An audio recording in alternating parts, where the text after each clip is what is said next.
அஸ்ஸலாமு அலைக்கும். இந்த நிறைய பேர் கேட்குற விஷயம் வந்து ப்ரெக்னன்சிக்கு வந்து அபெக்ஸோரால் என்ன ப்ராடக்ட்ஸ் இருக்குது, ஏன் அதை யூஸ் பண்ணுறாண்டு. இப்போ ப்ரெக்னன்சிக்கு வந்து நிறைய ப்ராப்ளம் இருக்கும்.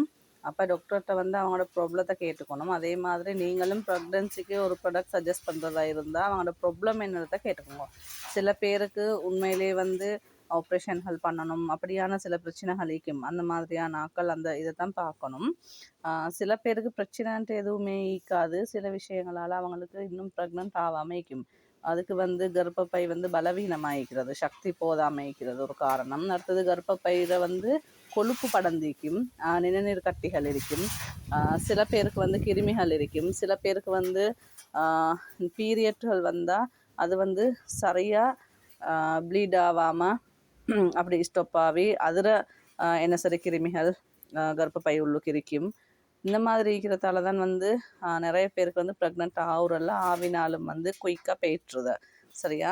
இந்த மாதிரி இருக்கிறவங்களுக்கு வந்து நாங்கள் சில பேருக்கு வந்து ஆண்களின் விந்தணுக்கள் பலவீனமாக இருக்கும். இந்த மாதிரியான ஆக்களுக்கு நாங்கள் இங்கினி மில்க்கும் வித்தானியா சப்ளிமெண்ட்டும் பம்பிங் சீட்டும் சஜஸ்ட் பண்ணுவோம்.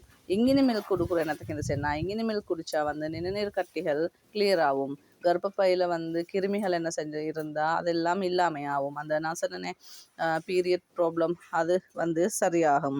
அதே மாதிரி வந்து இந்த இங்கினி மில்கை வந்து குடித்தா வயிற்றில் அதே மாதிரி கர்ப்பப்பையை சுற்றி இருக்கிற அந்த கொழுப்புகள் அந்த மாதிரி படர்ந்து இருந்தால் அந்த கொழுப்புகள் எல்லாம் வந்து அப்படியே ரிமூவ் ஆகிரும் இங்கினி மில்க்குக்கு. அப்போ பொதுவாகவே வந்து இங்கினி மில்க் வந்து கர்ப்பப்பையை பாதுகாப்பாக வச்சுக்கும். அதுக்காகத்தான் இங்கினி மில்க் குடிக்கிறார்.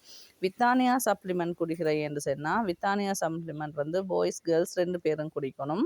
வித்தானியா சப்ளிமெண்ட் வந்து ஆண்களின் விந்தணுக்களுக்கு சக்தியை கொடுக்கும்.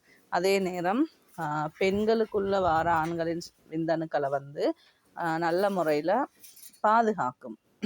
அதுக்கு உயிரணுக்களை கொடுத்து அப்படி ஒரு சக்தி இந்த வித்தானியா சப்ளிமெண்ட்டுக்கு இருக்குது. சரியா? அடுத்தது பம்பிங் சீட். பம்பிங் சீட் வந்து என்னத்துக்கு சொன்னால் அதிகமான விந்தணுக்கள் உற்பத்தி ஆகிறதுக்கும், அதே நேரம் வந்து நாங்கள் மனசளவில் பாதிக்கப்படாமல் எங்களோட ரத்தோட்டம் சீராக வேலை செய்யணும், நல்ல ரத்தோட்டம் ஊறணும், அடுத்தது நல்ல உஜாறு வரணும், அடுத்தது வந்து மானசீக தத்துவம் என்ன சொல்லுது அந்த என்னன்னு சொன்னால் அந்த மனக்குழப்பங்கள் ஒன்றும் இல்லாமல் மூளையிலையும் எந்த குழப்பங்களும் இல்லாமல் நாங்கள் தெளிவாக நிற்கணும். எந்த ஒரு மனுஷனும் குழப்பத்திலையோ கவலையிலையோ இல்லாட்டி வேறு வேறு சிந்தனைகள்லையோ அப்படி சோர்வு தன்மையாகவோ இருந்தால் எதுவுமே சக்ஸஸ் ஆகாது தானே. அப்படி ஒன்றும் இல்லாமல் நல்ல முறையில் எங்களை ஒரு நிலைக்கு கொண்டு வர்றது வந்து பம்பிங் சீட். இப்போ கட்டாயம் வந்து நாங்கள் ப்ரெக்னன்ஸ் ஆகிற அந்த லேடிஸ்க்கு கொடுக்குறதா இருந்தால் கட்டாயம் இந்த 3ஐயும் சஜஸ்ட் பண்ணணும்.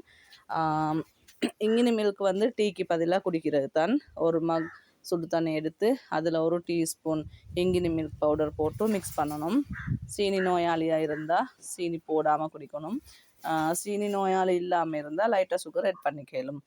அது வந்து ஒரு நாளைக்கு எத்தனை தரம்னாலும் பிரச்சனை இல்லை, எங்களுக்கு நினைக்கிற டைம் குடிக்கலும். வித்தானியா சப்ளிமெண்ட் காலையில் 2 கேப்சூல் எடுக்கணும். பம்பிங் சீட் சப்ளிமெண்ட் வந்து பகல் சாப்பாட்டோட 2 கேப்சூல் எடுக்கணும். இது சாப்பாட்டோடு எடுக்கணுன்றதுக்கான நோக்கம் என்னென்னு சொன்னால், நாங்கள் 2 வாய் 3 வாய் சாப்பாடு சாப்பிட்டுட்டு 2 கேப்சூல் போட்டு சுடு தண்ணி கொஞ்சம் குடிச்சிட்டு பேலன்ஸ் சாப்பாடை சாப்பிடணும். சம்டைம்ஸ் சில பேர் சாப்பிட்ட உடனே இந்த வாஷ்ரூம் போகிற பழக்கம் இருக்குது. அப்போ அந்த டைம் வந்து நாங்கள் அந்த குடிக்கிற கேப்சூல் வந்து செமிக்காமல் ஓட்டோவாக ரிலீஸ் ஆகிடும். அதாலையும் சில விஷயங்கள் சக்ஸஸ் ஆகுறல்ல.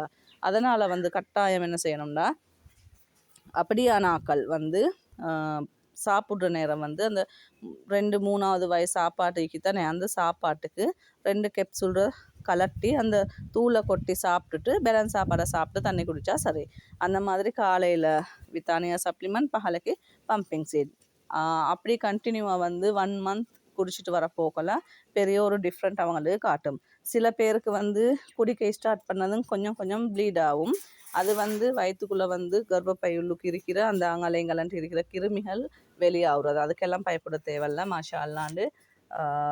சம்டைம் சில பேர் வந்து இன்னும் புள்ள இல்லையே இந்த ஏக்கத்தில் வந்து பீரியட் வாரத்துக்கு யூஸ் பண்ணுவாங்க.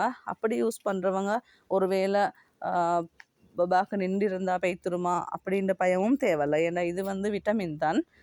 இதில் வந்து கர்ப்பத்தை கலக்கிற எந்த ஒரு உணவுப் பொருட்களும் இல்லை. அதால் பயம் இல்லாமல் யூஸ் பண்ணலும்.